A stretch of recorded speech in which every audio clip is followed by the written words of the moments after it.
So welcome to video 4 in a course B08. Here we're talking about ggplot with large data sets. So we'll look at the boy name data in the demonstration video that we'll cover later. We're just covering the theory now. And we're considering to what extent are the name frequencies correlated between different years. So if we think about that, we can compare, say, 1964 versus 1965, which are just arbitrarily chosen because they're the first two columns in the data set. If we do that, we'll find that they're highly correlated. And we can plot these with base R and put a grid around them, which, visualizes reasonably well, but maybe we want to manipulate this a bit further. To do that in ggplot, we need to set our data set, which is data frame, as X. And we're setting the X-axis to be 1 year, 1964, and the Y-axis to be another year, 1965. We can then add a geom point color blue chosen here.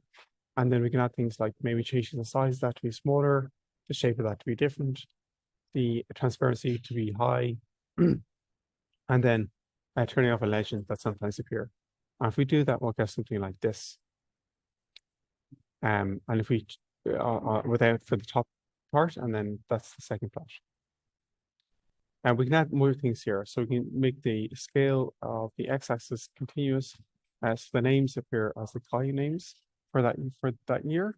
Very limited. We're going from 1 to 8 here because now we're going to log scale this data set. As you can see there, it's a big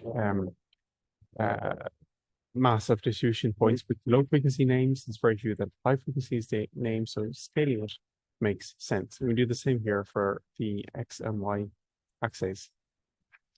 We can add on a linear model smoother here by adding this function here with the color set to be red, and then I'll put on the smooth line. We can do more by adding custom annotation onto it. So use the ggplot function here and the text graph function to paste something in here. So we're saying R is equal to the rounded value from the correlation coefficient between those 2 years. So we're rounding to 3 decimal points in this instance, and we're putting that into the middle of the plot. With a bit of tweaking, you can modify these coordinates to get it pasted more nicely, but that's not always easy to do. It takes a bit of work. And we can change the color and the font size as well. So you can see here we got 2 basic layers, then we got third, fourth, fifth, sixth layered on top of that. And if we do that, we'll get something like this. So we can see there, that's more clear. We can see the different names. Where each axis is a log, we can see that the linear correlation probably holds because the low frequency names have a linear correlation as well. So there's more things that we can add onto this plot, and we just use the same form. We just use the plus, the function, and parameters, plus the function and the parameters. We can even do things like add on marginal distributions, but to do that, we have to save this plot as a different, as an existing variable already, and we can do that by just a pointer and pointing that to P1 to indicate that this where this is, and then we use the ggextra function to send that to be our figure, and then use ggarrange to plot that figure. We can tweak the number of columns or the number of rows here. And you see there we got gg and marginal, which prints the marginal distributions associated with this function, where we specify the size, the color, the bidding type, and the type of plot as well. So there's multiple options for the type of plot.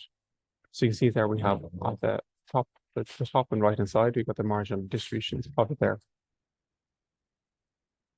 So another thing that we add on here is the same plot we had before down to this point here. And then we've got a plus sign where we add on the text function to add on a label of row names.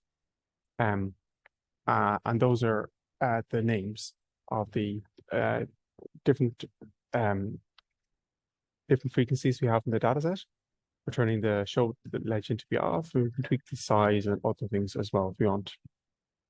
You can see we added a check overlap thing here as well, so only certain names are going to be visualized. So you can see here, if we do that plot there, we have the correlation is highly correlated. We can see James and David at the top right, Joseph as well. And on the top left, you can see things like Senan, Oisin, and so on. You can see that they're quite correlated. You can see as well that Dermot with 2 T's is a bit more common in 1965 than 1964, but that's probably due to small small sample sizes. We can do things like ggrange and plot these side by side as well if we want to do that too.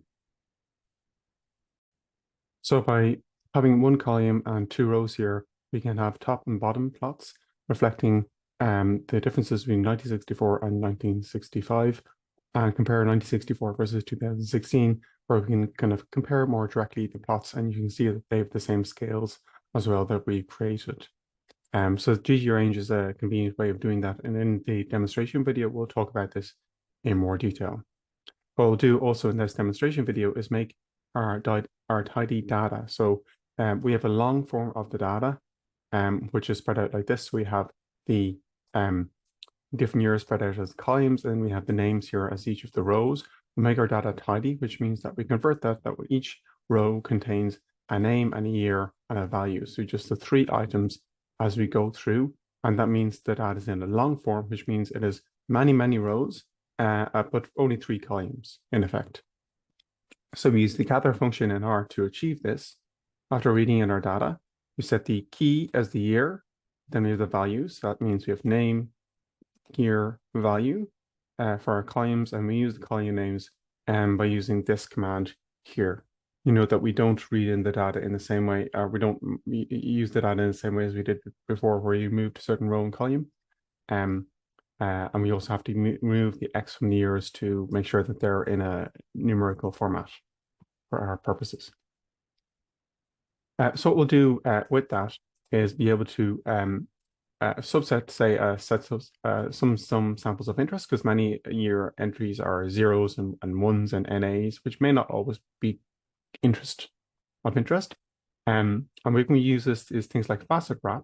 And what facet wrap will do is plot them as points, but for each individual name. So you can see that there, each name, we've got Aaron, Adam, Bernard, Brendan, and so on and so on, Colin and Connor, all there plotted together, and the frequency over time on the x-axis, which you can't quite see. So that's something we'll look at in the demonstration video. So at the end of this part 4, you'll have an understanding of how to deal with large data sets in the ggplot environment, how you can build up to have complex plots. We'll gather the data to convert the traditional long form of the data, tabular type data, into